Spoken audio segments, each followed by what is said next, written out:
The first time it happened, Dr. Eliza Marr didn't notice. Not really. She noticed the pause, though, the way people pause when they're about to admit something they've never said out loud.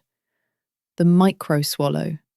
The tiny twitch at the corner of the mouth, as if the words are bitter. Her patient, Derek Lang, sat across from her, shoulders hunched, hands folded so tightly his knuckles paled. "I don't know why it's bothering me," he said. "It's not even a big deal, it's dumb." Eliza held her pen loosely. "It doesn't have to be big to be heavy." Derek exhaled a laugh that had no humour in it. "Okay. When I was a kid, I had this thing. A smell, like wet pennies?" Eliza nodded. "Metallic?" "Yeah, but it wasn't just metallic. It was warm, like the smell was warm." "That's a strong memory." "It's not even mine," Derek muttered. Eliza tilted her head a fraction. "What makes you say that?" He stared at the carpet, then up at her, eyes wide like he was asking permission to be crazy. "I never lived in a house with a basement," he said quietly. "But I keep remembering a basement." Eliza didn't correct him. People remembered things incorrectly all the time. The brain was an unreliable archivist. It rewrote, it repaired, it stitched fragments together like a messy seam. "What's in the basement?" she asked. Derek blinked rapidly. Old paint cans, a green workbench, a busted dehumidifier, and... He swallowed. "And there's a door. Not a normal door, it's like a small door, like for a crawl space, but it has a knob. And the knob is cold. So cold it hurts." Eliza wrote, "Basement imagery. Metallic smell. Cold knob." He leaned forward suddenly. "But here's the thing. When I touch that knob in the memory, I hear someone upstairs." "Eliza," Derek said, voice cracking. "I hear someone calling your name." The pen stopped. Eliza's mind didn't leap to fear at first. It leaped to coincidence. People said strange things in therapy. Transference, suggestibility, pattern recognition gone wild. Still, she forced her voice to stay even. "What do they say?" she asked. Derek's lips trembled. "They say, 'Liza, come eat.' Like a mum calling a kid." Eliza didn't move.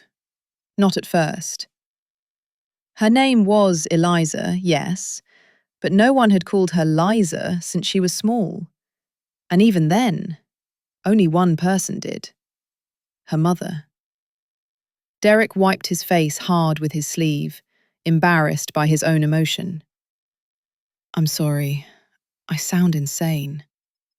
Eliza gave him the calmest smile she could assemble. "You sound like someone trying to understand something unsettling." He nodded, breathing too fast. Eliza did what she always did. She anchored the room, grounded him, brought him back to the present, asked about stress, sleep, triggers. And then, when Derek left, she sat alone with her notes and stared at the word she'd written without thinking. Liza. Her office was small and tidy, warm lamplight on beige walls, a shelf of books that made people feel safe just by existing. Eliza had curated this space carefully, a place where truths could be said without consequence. But now it felt like the room was listening. Eliza closed the file and told herself what she'd told hundreds of patients. The brain makes stories. And yet, she couldn't shake the sensation of a cold knob beneath her palm. The second time it happened, it wasn't subtle. Her patient was Grace Yarrow, a woman in her early 30s with hair always scraped into a neat bun. Like if she loosened it even an inch, something inside her would spill. Grace sat down and didn't bother with pleasantries. "I had a memory," she said, eyes hollow, "and I don't think it's mine." Eliza felt her shoulders tighten, barely, but enough that she noticed. "What happened?" Eliza asked. Grace pressed her fingertips to her temple, as if holding her skull together. "I was driving. The radio was on, some old song, and suddenly I could taste this chalky sweetness." Eliza nodded slowly. "Like powdered candy?" Grace looked at her sharply. "Yes, exactly." Eliza's throat went dry. Grace continued, voice brittle. "And I saw a kitchen, yellow tiles, a clock shaped like a rooster. Someone spilled milk and got yelled at, but not like a normal yell, like a whisper yell, the kind that's worse." Eliza didn't breathe. Grace blinked hard. "Then I remembered hiding under a table, holding my breath because the floorboards creaked, and I knew if they heard me, I'd—" She stopped, her jaw clenched. "I'd get the belt again." Eliza's hand rose slowly, not to write, but to steady herself against the edge of her chair. Grace stared, a little suspicious. "Why do you look like that?" Eliza forced her face into its practiced neutral. "I'm here with you," she said. Grace's eyes narrowed. "Do you have yellow tiles?" Eliza almost laughed at how absurd it sounded. Almost. "I grew up in an apartment," Eliza said carefully. "No yellow tiles." Grace's breathing got louder. "But I remember them. I remember the milk and the rooster clock and—" Her voice cracked. "And I remember a woman. Not my mother. She had a scar on her finger, a long, thin scar. And when she pointed at me, it looked like the scar pointed too." Eliza's stomach flipped, cold. Her mother had a scar on her index finger, long and thin, from a broken glass when Eliza was 7. Eliza kept her voice soft. "Grace, do you recognize the woman's face?" Grace hesitated. "No, it's fuzzy, like a bad dream." She leaned forward. "But I know her voice." Eliza waited, frozen, for the words. Grace swallowed. "She says, 'Liza.'" "You think you're hiding?" Eliza heard the old kitchen in her mind, like she was standing there again. Yellow tiles, rooster clock, the smell of powdered drink mix, the whisper yell that stuck like gum in your hair. Memories she had not visited in years. Memories she had buried so deeply, she'd convinced herself they were just details, not wounds. Grace's eyes filled. "I'm sorry," she said. "I'm sorry, I don't know why I said that." Eliza's heart hammered so hard her ribs hurt. She steadied her voice with sheer force. "You did nothing wrong." Grace wiped her cheeks with trembling hands. "Is this a thing? Can people pick up memories, like contagion?" Eliza wanted to say no, wanted to say the mind is private, locked, safe. But her tongue wouldn't form the lie. Instead, she said, "Sometimes trauma can create shared themes." Grace stared at her. "Themes don't include your name." Eliza had no answer for that. That night, Eliza drove home with the radio off. She kept hearing it. "Liza, you think you're hiding?" The road lights smeared across the windshield like pale fingers. In her apartment, she checked the locks twice, then 3 times. Then she stood in her hallway, staring at the closet door, because she couldn't stop imagining a smaller door behind it. A crawl space door with a knob, cold enough to hurt. Eliza slept badly. She dreamed of the basement she'd never had.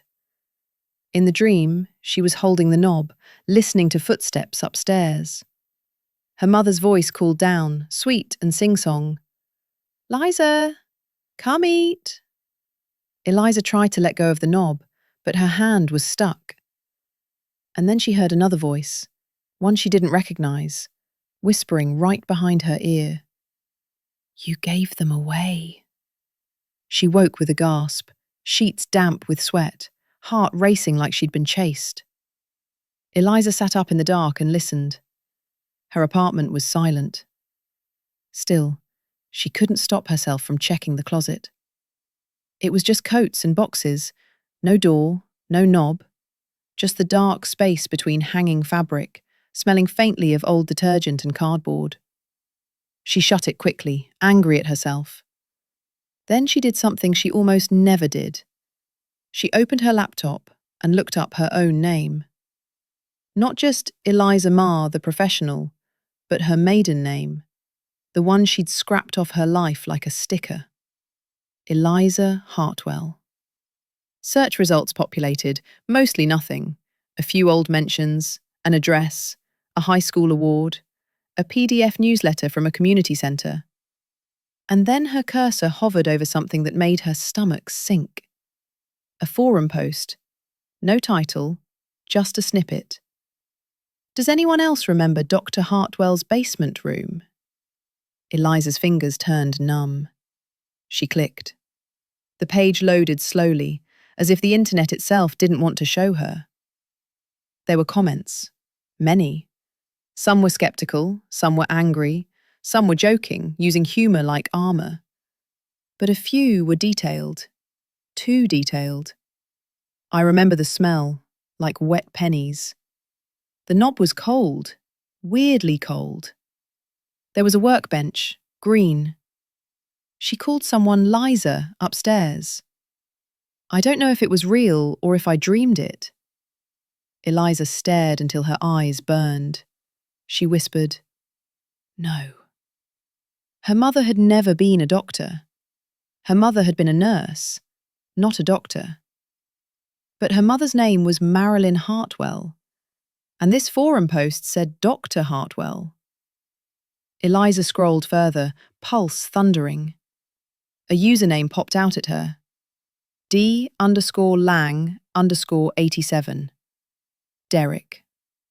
Another. G. Yarrow Grace. Her stomach dropped like an elevator cable snapping. These weren't random strangers. These were her patients. They had found this forum, and somehow their minds had walked through something that Eliza had spent her entire adult life insisting never happened. She closed the laptop so hard it clapped like a gunshot. Then she stood, shaking, and pressed her palms against her cheeks. The room felt tilted. The air felt thin. Eliza's carefully built life, clean office, calm voice, professional boundaries, suddenly seemed like wallpaper over mold. The whisper from her dream echoed. "You gave them away." Eliza backed toward the kitchen, poured water with trembling hands, drank too fast, gagged, set the glass down. She told herself, "This is stress. This is coincidence. This is patterning." But the forum post existed, and her patients had typed her childhood details like they were recalling a vacation. Eliza stared at her reflection in the dark microwave door. She looked like herself, but she didn't feel like herself. She felt like someone who had been found. The next morning, Eliza arrived at her office early. The waiting room was dark, empty, chairs lined up neatly like obedient students. Her own reflection followed her in the glass door. She turned on the lights and set her bag down. Her hands didn't stop shaking until she made coffee. She opened Derek's file, then Grace's. She scanned for anything she might have said that could have planted imagery. Nothing. She wasn't careless. She wasn't suggestible. She didn't talk about herself. Her practice was built on not contaminating the room. And yet... Eliza opened her appointment calendar. 2 sessions before lunch. One name made her throat tighten. New intake, Maren S. She didn't recognize it. Sometimes that was a relief. Today, it felt like the unknown had teeth. At 10 on the dot, the buzzer sounded. Eliza inhaled, forced her face into neutrality, and opened her office door. A woman entered slowly, late 20s maybe, eyes darting around as if mapping exits. She sat on the couch without being invited. Eliza sat in her chair, notebook ready. "I'm Dr. Ma. What brought you in today?" The woman stared at Eliza for a long beat. Then she said, "You already know me." Eliza's pen hovered. "I don't think so," Eliza said gently. The woman's mouth twitched, like she found that funny in a way that wasn't humour. "My name is Maren," she said, "but you used to call me Wren." Eliza's vision blurred slightly. No, she didn't call anyone Wren. She didn't... And then a memory slammed into her. A child with dark hair crouched under a table in the community centre basement, knees to chest, whispering her name wrong because she couldn't pronounce her R's. "Whizzer," the child had said. "Eliza," young Eliza corrected softly. The child grinned. "Wren." Eliza's breath hitched. The woman, Maren, watched Eliza's face with sick certainty. "I don't know why I remember it," Maren said. "I just do." She leaned forward. "I remember the basement." Eliza's hands went cold. Maren continued, voice calm like she was describing the weather. "There was a door with a knob. Your mum said it was for storage, but she kept it locked. The knob hurt when you touched it." Maren's eyes brightened with something sharp.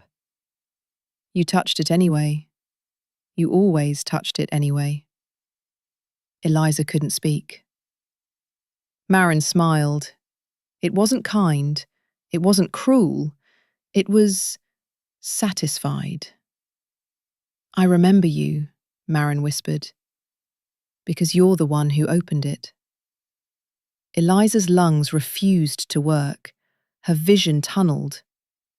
Maren sat back, crossing her legs, patient as a spider.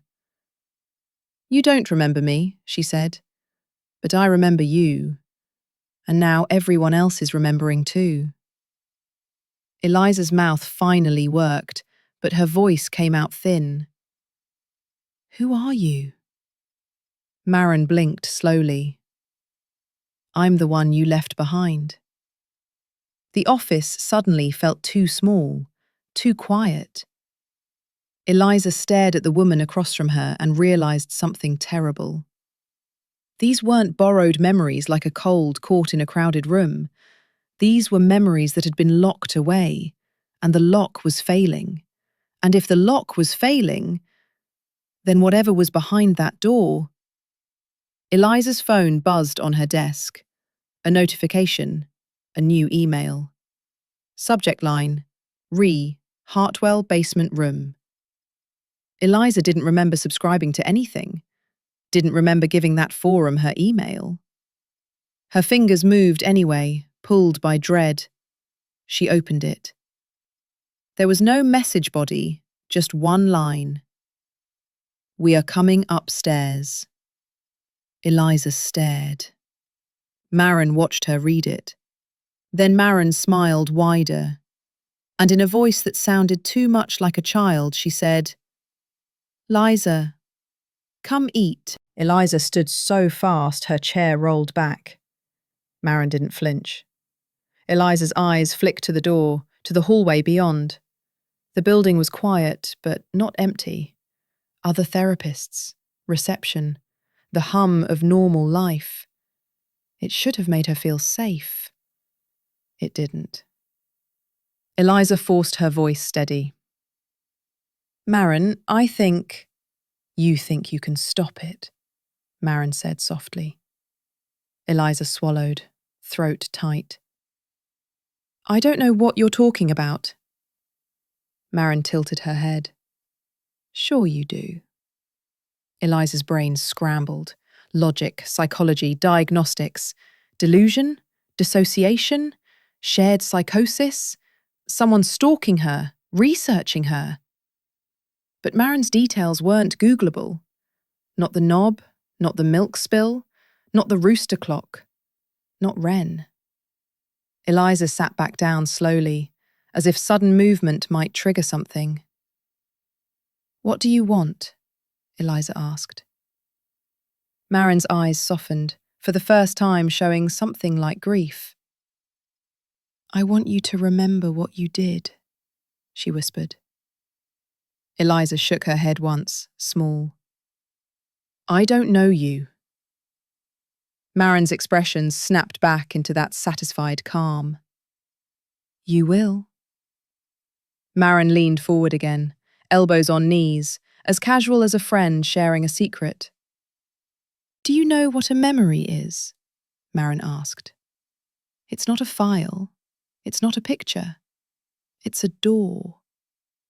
Every time you remember something, you open it a little. You step through it. You change it. Eliza's hands clenched in her lap. Marin continued, voice low. Your mother found a way to keep certain doors closed. For you. For us. She smiled with her teeth. But you opened it anyway. Eliza's stomach churned. Marin's eyes held hers. And now your patients are opening it too.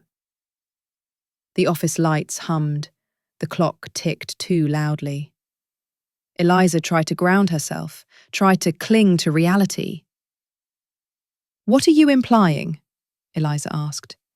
That my patients are sharing memories? That trauma is contagious? Marin nodded. Not contagious. Transferred. Eliza's mouth went dry. How? Marin tapped her temple. You listen, don't you? You take in people. That's your job. Eliza swallowed hard. That's metaphorical. Marin's smile widened. Not for you. Eliza's vision flickered again, not from dizziness, but from something like a memory trying to force its way forward. A basement, a cold knob, a whisper yell, a small door. Eliza pressed her fingers to her forehead. Stop! Marin's gaze sharpened. You're starting to feel it. Eliza shook her head, breathing faster. This isn't... Do you know why they're remembering? Marin asked, voice suddenly intense. Because you are close to the truth. You built a career out of listening to other people's pain, so you wouldn't have to look at your own. Eliza's heart pounded. Marin leaned closer, voice like velvet over a blade. Your mother didn't just hurt people, Marin whispered. She stored them. Eliza's stomach dropped. Like boxes, Marin continued. Like jars. Like little stories in little heads. Marin's eyes gleamed. And you were her favourite helper, whether you knew it or not. Eliza stood again, this time backing away instinctively. Marin didn't move, but her eyes followed. Eliza's back hit the wall near the bookshelf. She looked at the spines of titles she'd trusted for years. Trauma, memory, dissociation. All of it suddenly felt like guesswork. Eliza whispered, No. Marin smiled softly, almost pitying. You're about to remember the part you've been avoiding, Marin said. The reason you stopped being Liza. Eliza's phone buzzed again. Another email. Subject line, knock knock. Eliza didn't open it. She didn't need to. Because from somewhere in the building, faint at first, she heard it. A knock. Then another. Then another. Not at her office door. From below. From the floor. As if something under the building had decided the ceiling was negotiable. Marin's eyes glittered. They found the stairs, she whispered. Eliza's mouth opened, but no sound came out. The knocks became heavier, more confident. Then, faintly, through the vents, through the bones of the building, a chorus of voices, layered and mismatched, like radio stations bleeding together. Liza! Eliza's blood turned to ice. Come eat! Marin rose smoothly to her feet, like she'd been waiting for permission. I'll give you a choice, Marin said. You can pretend you're a doctor and keep sitting in that chair, taking notes. Or you can do what you should have done back then. Eliza swallowed, eyes wide. What? Marin stepped toward the door, hand on the knob. Go downstairs, she said, and open it again. The knocking stopped. The silence that followed was worse.